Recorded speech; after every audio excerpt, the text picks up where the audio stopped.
Once there was a bird. He was very thirsty.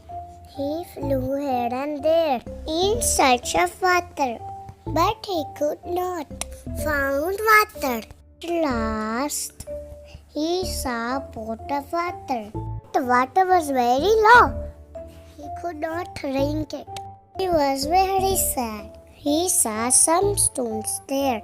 He thought a plan. He brought some piece of stones and put in the pot.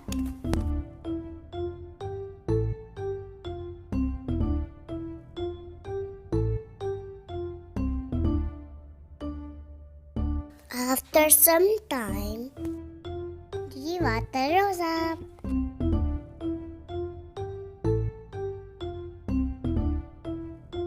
He drank water and flew away.